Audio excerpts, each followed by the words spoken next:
जय गुरु जी, शुक्राना गुरु जी। जय गुरु जी संगत जी। संगत जी, हम श्री शिव महापुराण की कथा कर रहे थे, जिसके 18 पार्ट चैनल पर ऑलरेडी अपलोडेड है। ये 19th पार्ट है, तो हम एक बार गुरु जी के मंत्र जाप के साथ स्टार्ट कर लेते हैं। ओम नमः शिवाय, शिव जी सदा सहाय। ओम नमः शिवाय, गुरु जी सदा सहाय। जय गुरु जी। महाबल शिव की महिमा। मित्रसय नाम का एक अत्यंत धनुर्धारी राजा इक्ष्वाकुन वंश का था। वह बड़ा पुण्य आत्मा था। उसकी पत्नी का नाम दमयंती था। वह भी नल की पत्नी दमयंती के समान पतिव्रता थी। वह राजा सेना के साथ शिकार खेलते हुए घने जंगल में जा पहुंचा।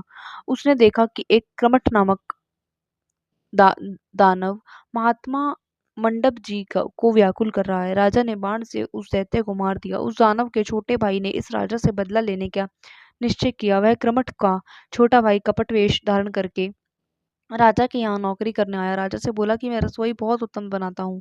षट्रस व्यंजनों को बना बनाकर आपको तृप्त करता रहूंगा।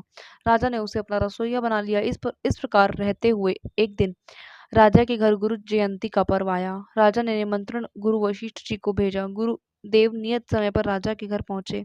वह उस वह उस कप उस कपटी दानव ने अच्छा अवसर जानकर साग में मांस रौंद कर दे दिया और वहीं गुरु वशिष्ठ जी को परोस दिया। गुरुदेव जान गए कि इसमें तो मांस है। क्रोध करके राजा से बोले, अरे पापी राजा, तू मुझे भी पापी बनाना चाहता है? तूने मुझे मांस परोस दिया।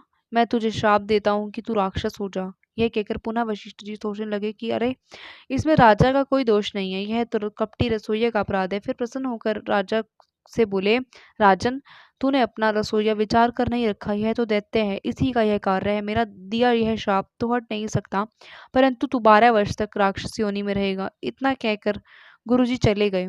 श्राप के कारण राजा महाहत्यारा राक्षस बना वन में अनेक जीवों को मार कर खाने लगा। एक दिन घूमते घामते एक आश्रम पर जा पहुंचा। वहां एक मुनि को देखा। वह मुनि अभी किशोर अवस्था का था। उसे देखकर वह ललचाया हुआ पकड़ने को दौड़ा। मुनि पत्नी तरुणी ने उसे देख लिया। तब उस मांसाहारी राजा ने उस मुनि को पकड़ लिया। भूख के कारण खाने को तैयार हुआ। मुनि पत्नी ने नर्म होकर प्रार्थना की कि महाराज, आप इन्हें छोड़ दे, परंतु उस बूढ़े राक्षस ने एक ना सुनी। उसे फाड़कर खा गया। उसकी हड्डियां फेंक कर चलता बना। रोती हुई मुनि पत्नी ने उन हड्डियों को चुना, चिता बनाकर उस विकराल राक्षस को शाप देती हुई बोली, हे नीच राक्षस, तूने मेरा पति मार दिया, मेरा सुख नष्ट किया है। तू भी यदि स्त्रियों के साथ विहार करने लगेगा तो तेरी मृत्यु हो जाएगी। यह शाप देती हुई वह मुनि की पत्नी सती हो गई। राजा के शाप के 12 वर्ष भी बीत गए। 12 वर्ष के बाद राजा को अपना पहला शरीर मिल गया। उसने अपना सारा वृतांत तथा मुनि पत्नी का शाप जाकर रानी को सुनाया। यह शाप सुनकर रानी रति क्रीड़ा की इच्छा रखते हुए भी पति को कभी पास नहीं आने देती थी, किंतु रानी की कोई संतान नहीं थी। इससे राजा दुखी रहता था। एक दिन राजा वन में निकल गया। वहां भयानक रूप वाली ब्रह्म हत्या को देखा। राजा डर गया। उससे बचने के लिए राजा ने बहुत से तीर्थ, व्रत, तप, नियम आदि किए। राजा बड़ा व्याकुल था। तभी उसने एक पवित्र आत्मा ऋषि को देखा। उनका नाम गौतम ऋषि था। तब राजा भागकर मुनि के चरणों में जा गिरा और मुनि पत्नी के शाप का वृतांत सुनाया। मुनि से कोई उस पाप की निवृत्ति का उपाय पूछने लगा। यह सुनकर मुनि को दया आ गई। वे कृपा करके बोले, राजन, यहाँ से पश्चिमी समुद्र में गोकर्ण नामक तीर्थ है। वहाँ महाबल नामक शिव जी का ज्योतिर्लिंग है। यहाँ उस तीर्थ में स्नान तथा शिवार्चन करने से तुम्हारी ब्रह्म हत्या छूट जाएगी। हे ऋषियों, राजा यह गौतम ऋषि की बात सुनकर आनंद को प्राप्त हुआ और गोकर्ण में जाकर शिव का पूजन किया। इस प्रकार इसके सभी पापों से मुक्त होकर अंत में शिव को प्राप्त हुआ। सूत जी बोले, हे ऋषियों, अब मैं उत्तर दिशा के लिंगों की महिमा का वर्णन करता हूँ। एक और गोकर्ण नामक तीर्थ है जो बड़ा पवित्र और रमणीक है। वहाँ एक सुंदर महावन है। उसमें शिव का चंद्रभाल नामक ज्योतिर्लिंग है। इसे रावण ने लाकर स्थापित किया था। इसके अतिरिक्त वहाँ एक मिश्रिक नामक पवित्र तीर्थ है। उसमें दधीची ऋषि द्वारा स्थापित दधीचेश्वर ज्योतिर्लिंग है। तीर्थयात्री यहाँ आकर शंकर जी का पूजन करके कृतार्थ हो जाते हैं। नैमिषारण्य में सभी ऋषियों के द्वारा स्थापित ऋषिश्वर ऋषिश्वर नामक ज्योतिर्लिंग है। शिवलिंग के दर्शन मात्र से ही उसका सभी पातक नाश हो जाते हैं। फिर हत्या नामक मुख्य तीर्थ है। यहाँ अघापय नामक शिवलिंग है जो कि करोड़ों हत्याओं जैसे पापों का शमन करते हैं। देवप्रयाग में सभी पापों के नाशक ललितेश्वर शिव का ज्योतिर्लिंग है। नेपाल में सब प्रकार के मनोरथों को पूर्ण करने वाला, केवल अपने सिर का ही दर्शन देने वाला पशुपतिनाथ नामक ज्योतिर्लिंग विद्यमान है। लिंग रूप का कारण सूत जी बोले, हे मुनिजनों, प्राचीन समय की बात है, दारुक नाम का एक वन था। उसके समीप शंकर जी का एक शिवालय था। वहां शिव भक्त एक ऋषि तीनों काल शिव का पूजन तथा स्तोत्रों द्वारा नित्य पाठ करते थे। एक बार जब वह ऋषि शिव का स्तोत्रों द्वारा पाठ कर रहे थे, तभी उस दारुक वन में अनेक ऋषि महर्षि हवन करने के लिए समिधा लेने पहुंचे। तभी शंकर भगवान ने अपने भक्तों की परीक्षा लेने के लिए विकराल रूप धारण किया। वे नग्न होकर कामी पुरुष की भांति हाथ में लिंग धारण किए वहां पहुंचे। जब ऋषि पत्नियों ने उन्हें देखा तो वे पहले तो घबरा गईं, तथा फिर वे सभी कामवश होने लगी। बहुत सी स्त्रियां परस्पर करने लग गईं। इतने में उनके पति भी वहां आ गए। उन्होंने देखा कि यह पुरुष कौन है जो कि स्त्रियों के आचरणों को दूषित कर रहा है। स्त्रियों के प्रति भी उन्हें क्रोध आया। फिर वे शंकर जी को ना जानकर क्रोध पूर्वक बोले, अरे यह कौन है? परंतु कोई ना बोला। फिर उस नग्न से पूछा, तू कौन है, बताता क्यों नहीं? बार बार पूछने पर भी उत्तर नहीं देता, और यह वैदिक कर्म का लोप करने वाला कर्म कर रहा है। इस कारण तेरा यह लिंग शीघ्र ही पृथ्वी पर गिर पड़े। ऋषियों का यह कहना था कि शंकर जी का लिंग पृथ्वी पर गिर पड़ा। प्रज्वलित अग्नि के समान वह लिंग इधर उधर घूमता हुआ जीवों को दुखी करने लगा। इससे सभी ऋषि मुनि घबराए और ब्रह्मा जी के पास जाकर सारा वृतांत सुनाया। ब्रह्मा जी जान गए कि ये सभी शंकर जी की माया के वशीभूत हो गए हैं। तब यह जानकर ब्रह्मा जी बोले, हे ऋषियों, तुमने यह अनुचित कार्य किया है। देखिए, सभी मनुष्य मात्र का धर्म है कि मध्याह्न काल में आए अतिथि का सत्कार करें। अब जब तक वह शंकर भगवान का लिंग एक स्थान पर स्थित नहीं हो जाता, तब तक वह इसी प्रकार उपद्रव होते रहेंगे। यदि तुम संसार का हित चाहते हो तो शंकर भगवान के ज्योतिर्लिंग की स्थिरता के लिए जगदम्बा पार्वती का चिंतन करो, उनकी आराधना तथा स्तुति करो। तुम्हारी इस स्तुति से पार्वती जी की योनि रूप हो जाए और लिंग स्थिर हो जाए। तब विश्व कल्याणी पार्वती जी के प्रसन्न होने पर अष्टबल की रचना कर शास्त्रों की आज्ञा अनुसार उस पर एक घट स्थापित करो। उसमें ध्रुवा डालो और पवित्र तीर्थ के जल से उससे सदा शिव का ध्यान करके विधि सहित उसका पूजन करो। शतरुद्री का पाठ करते हुए इस घट के जल से इस लिंग को स्नान कराकर मार्जन आदि करो। फिर योनि रूपा पार्वती जी को बाण रूप से स्थापित कर उसी पर सदा शिव के ज्योतिर्लिंग को स्थापित कर दो। फिर धूप दीप नैवेद्य आदि से षोडशोपचार से उसका पूजन करो। फिर स्तोत्र गान आदि से शंकर जी की स्तुति करो, तब जाकर मंगल होगा। इस प्रकार ब्रह्मा जी के वचन अनुसार ऋषियों ने मातेश्वरी जी की विधि पूर्वक आराधना की। उनकी स्तुति से पार्वती जी योनि रूपा हुई और उस पर ज्योतिर्लिंग की स्थापना की। इसके बाद पूजन पाठ किया गया। तब संसार में मंगल हुआ। वही ज्योतिर्लिंग संसार में हाटकेश्वर नाम से प्रसिद्ध है। इसी आराधना से सभी लौकिक तथा पारलौकिक सुख प्राप्त होते हैं। अंधकासुर की मुक्ति। पूर्व काल में एक अंधकासुर नाम का दानव हुआ जो समुद्र के किसी गड्ढे में रहता था। वह बड़ा बली और पराक्रमशाली था। उसने विश्व भर को अपने अधीन कर रखा था। सारा विश्व इसी से दुखी था। देवताओं ने अत्यंत दुखी होकर भगवान शंकर को अपना दुख सुनाया। अनेक प्रकार से स्तुति कर उन्हें प्रसन्न कर लिया। इस पर भगवान शंकर उनकी स्तुति से प्रसन्न हो गए। उन्होंने देवताओं को आश्वासन दिलाया और उनसे इस प्रकार कहने लगे कि अरे देवो, तुम डरो मत, मैं अवश्य ही तुम्हें पीड़ित करने वाले उस दैत्य का वध करूंगा। तुम लोग सेना लेकर आगे आगे चलो, मैं पीछे से आ रहा हूँ। यह सुनकर सभी देवता सेना सजाकर उस दैत्य के निवास स्थान पर गए। देवताओं को आया सुनकर वह दैत्य अपने गड्ढे से बाहर निकल आया। उसने देवताओं के साथ भयानक युद्ध किया। वह इस युद्ध में पीड़ित हो गया और अपने गड्ढे में जाकर छुप गया। यह देखकर सदाशिव ने अपना त्रिशूल बांधकर उसे गड्ढे में मारा। त्रिशूल के लगते ही वह दानव छटपटा उठा। फिर शिवजी से कहने लगा, हे प्रभु, मैंने यह सुन रखा था कि मरते समय शिव दर्शन को शिव रूप बना देता है। मैंने अब मरते समय आपके दर्शन कर लिए हैं, मैं कृतार्थ हो गया। इससे प्रसन्न होकर शिवजी बोले, मैं तुम्हारी इस भावना से प्रसन्न हूँ, तुम वर मांगो। इस पर दानव बोला, हे शंभो, यदि आप मुझसे सचमुच प्रसन्न हैं तो अपनी अविचल भक्ति दे। दूसरा वर यह दे कि आपका इसी स्थान पर अविचल निवास रहे। शिव ने उसे अविचल भक्ति दी तथा ज्योतिर्लिंग रूप में वहां सर्वथा स्थित हो गए। बटुक पूजा की कथा। प्राचीन काल में दधीची नामक विप्र हुए हैं, जो बड़े धर्मात्मा, संपूर्ण वेदों के ज्ञाता तथा शिव भक्त थे। इनके पुत्र का नाम सुदर्शन था। वह अपने माता पिता के समान सर्वगुण संपन्न था, किंतु उसकी पत्नी उच्च कुल की नहीं थी। उसका नाम टुकुला था। उसने अपने पति को अधीन कर लिया। इसके गर्भ से 4 पुत्र उत्पन्न हुए।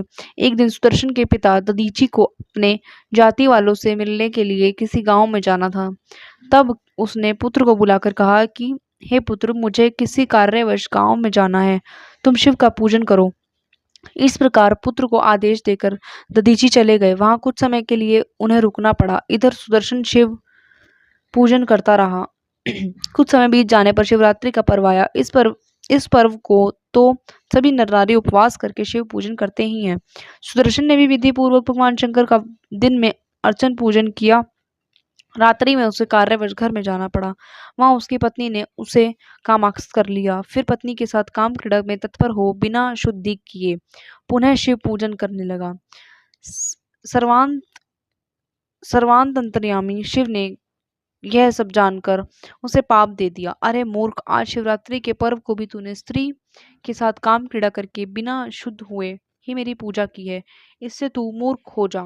इस शाप के कारण वह सुदर्शन जड़ के समान पागल हो गया और घूमने लगा। कुछ समय बाद जब दधीची लौटकर आए तो सब वृतांत जानकर दुखित होकर बोले, अरे इसने अपना ही क्या अपितु सारे कुल का ही सर्वनाश कर दिया।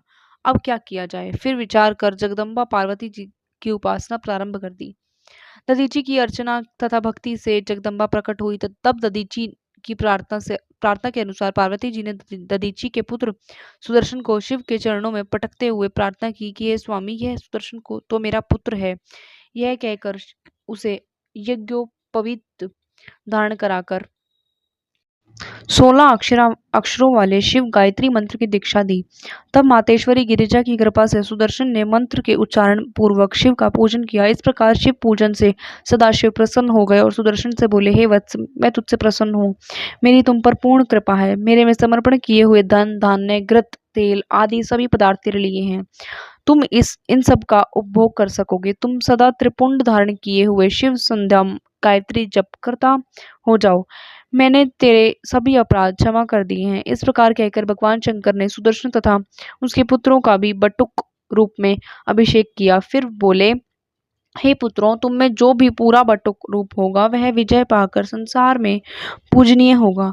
तुम्हें भी पूजेगा। मैं उसका इतना आदर करूंगा कि उसके द्वारा तुम्हारे पूजन को अपना पूजन मानूंगा। इस प्रकार सुदर्शन शिव से अभिषेक प्राप्त करके संसार में बटुक नाम से प्रसिद्ध हुए। इसलिए शुभ तथा अशुभ कर्मों में बटुक पूजा करनी चाहिए। सोमनाथेश्वर की उत्पत्ति। चंद्रमा को दक्ष प्रजापति की 27 पुत्रियां पत्नी रूप में प्राप्त हुई थी, परंतु चंद्रमा रोहिणी से अधिक स्नेह करता था। बाकी सभी स्त्रियां दुखित होकर पिता के पास गई। पिता ने उनकी बात सुनकर चंद्रमा को समझाया कि हे चंद्रदेव, उत्तम कुल में उत्पन्न होकर ऐसा क्यों कर रहे हो। विषमता मत बरतो। एक के साथ प्रेम तथा दूसरे के साथ प्रेम ना करने पर मनुष्य नरकगामी होता है। इस प्रकार दक्ष समझाकर घर चले गए, परंतु चंद्रमा ने उनकी बात पर कोई ध्यान नहीं दिया। फिर रोहिणी से दुखित होकर सभी कन्याएं पिता के पास पहुंची। इस बार दक्ष चंद्रमा के पास गए और कहने लगे, अरे चंद्रमा, मैं तुम्हें दीनता के साथ समझा चुका हूँ, परंतु तुमने मेरी बात नहीं मानी। अब मैं तुम्हें शाप देता हूँ कि मलिन होकर क्षीण हो जाओ। इससे चंद्रमा मलिन होकर एकदम क्षीण हो गए। इस दुख को चंद्रमा ने इंद्र आदि देवताओं से कहा। सभी ने वशिष्ठ ऋषि के साथ ब्रह्मा जी से प्रार्थना की कि इसका कोई उपाय बताओ। तब तो ब्रह्मा जी बोले, अरे देवताओं, यह चंद्रमा तो महादुष्ट है। यह गुरु बृहस्पति जी की पत्नी तारा को लेकर भाग गया था। उसे लेकर दैत्यों के पास पहुंच गया। इस कारण इसने देवदानवों में युद्ध करा दिया। मेरे बहुत समझाने पर इसने तारा को वापस किया, परंतु वह गर्भवती थी, अतः बृहस्पति जी ने उसे लेने से मना कर दिया। तब मैंने उस गर्भ का निराकरण कर किया और गुरु पत्नी तारा को उन्हें दिलाया। इसलिए यह चंद्रमा तो अपनी दुष्टता छोड़ता नहीं। आप लोग इसकी बात मुझसे मत कहो, परंतु आप लोगों के यहाँ आने से तथा कहने से मैं एक उपाय बताता हूँ कि तुम सभी लोग चंद्रमा को साथ लेकर प्रभास नामक क्षेत्र में भगवान शंकर का पूजन करो। मृत्युंजय के तप द्वारा भगवान का पूजन तथा जप करें। शंकर जी की कृपा से इसका कष्ट दूर हो जाएगा। ब्रह्मा जी के वचनों से सभी देवता तथा ऋषि प्रभास क्षेत्र में सभी तीर्थों का आवाहन कर शिव पूजन करके जप कराया। 10 करोड़ जप द्वारा भगवान शंकर प्रकट हुए तथा चंद्रमा को वर मांगने को कहा। तब चंद्रमा ने अपनी क्षीणता न होने का वरदान मांगा। इससे शंकर भगवान ने कहा, हे चंद्रमा, तुम्हारे दक्ष प्रजापति का शाप तो नहीं हटाया जा सकता, परंतु इतना कर सकता हूँ कि कृष्ण पक्ष के 15 दिन तक तुम क्षीण होते रहोगे और शुक्ल पक्ष में तुम बढ़ते रहोगे। यह सुनकर चंद्रमा बहुत प्रसन्न हुआ तथा सभी देवता भी प्रसन्न हुए। सभी शंकर भगवान की स्तुति कर प्रणाम करके अपने स्थान को जाने लगे। तब वहीं पर सबने सोमेश्वर नाम से शिव जी की पूजा की तथा उसी स्थान पर पार्वती सहित शिव को विराजमान रहने की प्रार्थना करके वरदान मांग प्राप्त किया। वहीं एक कुंड बनाया गया जिसका नाम चंद्रकुंड रखा। इस कुंड के स्नान से सभी पाप निवृत्त हो जाते हैं। यही सोमनाथ महादेव जी की महिमा है। मल्लिका अर्जुन की उत्पत्ति। पार्वती जी के बड़े पुत्र स्वामी कार्तिकेय अपने विवाह के विषय में शिव के कथनानुसार जब पृथ्वी की परिक्रमा करके आए तो मार्ग में ही नारद जी ने उन्हें बहका दिया कि तुम्हारे शंकर भगवान ने तुम्हारे साथ अच्छा नहीं किया है। तुम्हें तो पृथ्वी की परिक्रमा को भेज दिया और पीछे से अपने छोटे पुत्र गणेश का विवाह कर दिया। यह सुनकर स्वामी कार्तिकेय क्रोध में आ गए। वे क्रोधित होकर वहां से लौट कर चल दिए। माता पार्वती तथा पिता शिव जी के बार बार कहने पर भी वे न रुके। क्रौंच पर्वत पर चले गए। पार्वती जी पुत्र के वियोग में विलाप करने लगी।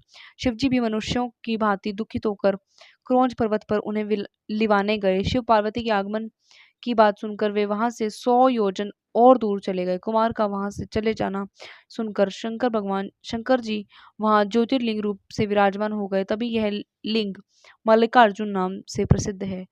महाकालेश्वर की उत्पत्ति। अवंती नाम की नगरी में एक शिव भक्त ब्राह्मण थे। वे नित्य ही विधि पूर्वक पातिर शिव पूजन करते थे। शिव की कृपा से उन देवज्ञों ब्राह्मण को धन धान्य की कमी नहीं थी। सभी प्रकार के सुख भोग कर वे अंत में शिव के परम पद को प्राप्त हुए। उस ब्राह्मण ने के 4 पुत्र थे, देवप्रिय, मेधाप्रिय, सुकृत और धर्म बाहु। इन पुत्रों के आचरण भी अपने माता पिता के समान थे। वहीं उनके पास एक रत्नमाला नाम का पर्वत था। उस पर दूषण नाम का एक राक्षस रहता था। उसने तप द्वारा ब्रह्मा जी से वर प्राप्त किया था। फिर वह धर्म का द्वेषी हो गया। वह धर्म का नाशक तथा देवताओं को पीड़ित करने लगा। उस अपने बल पराक्रम से उसने दोनों लोकों को जीत लिया। इस प्रकार वह एक दिन अवंतीपुरी भी आ पहुंचा। उसने अपने प्रमुख 4 दानवों को बुलाकर कहा, मैंने अपने बल से त्रिलोकी को वश में कर लिया है, किंतु शिव भक्त ब्राह्मण मेरे अधीन नहीं हो रहे हैं। इसलिए तुम जाकर सभी ब्राह्मणों को इकट्ठा करो, उन्हें मेरी आज्ञा सुनाओ। यदि वे मेरी आज्ञा पर चले तो ठीक है, अन्यथा उन्हें दंड दो। तब वे दूर जाकर उपद्रव मचाने लगे। प्रजा के लोग दुखित हो गए, किंतु ब्राह्मणों पर उनका कोई असर नहीं पड़ा। प्रजा के लोग ब्राह्मणों के पास जाकर प्रार्थना करने लगे, हे देवों, हम आपकी शरण में हैं। मालूम नहीं ये दानव दुराचारी कहाँ से आकर उपद्रव मचा रहे हैं। इन्होंने बहुत से नगरवासियों को मार दिया है। आप हमारी रक्षा कीजिए। ब्राह्मण बोले, हमारे पास कोई अस्त्र शस्त्र नहीं है तथा ना कोई बल पराक्रम है कि इन दैत्यों का नाश कर सके। हम तो भगवान शंकर का आश्रय लेकर ही ठहरे हैं। उन्हीं की कृपा से हमारी रक्षा हो रही है। इतना कह वे 4 ब्राह्मण कुमार अन्य ब्राह्मणों को साथ लेकर नियम पूर्वक शिव जी के पूजन में लग गए। इतने में चारों दैत्य वहां पहुंच गए।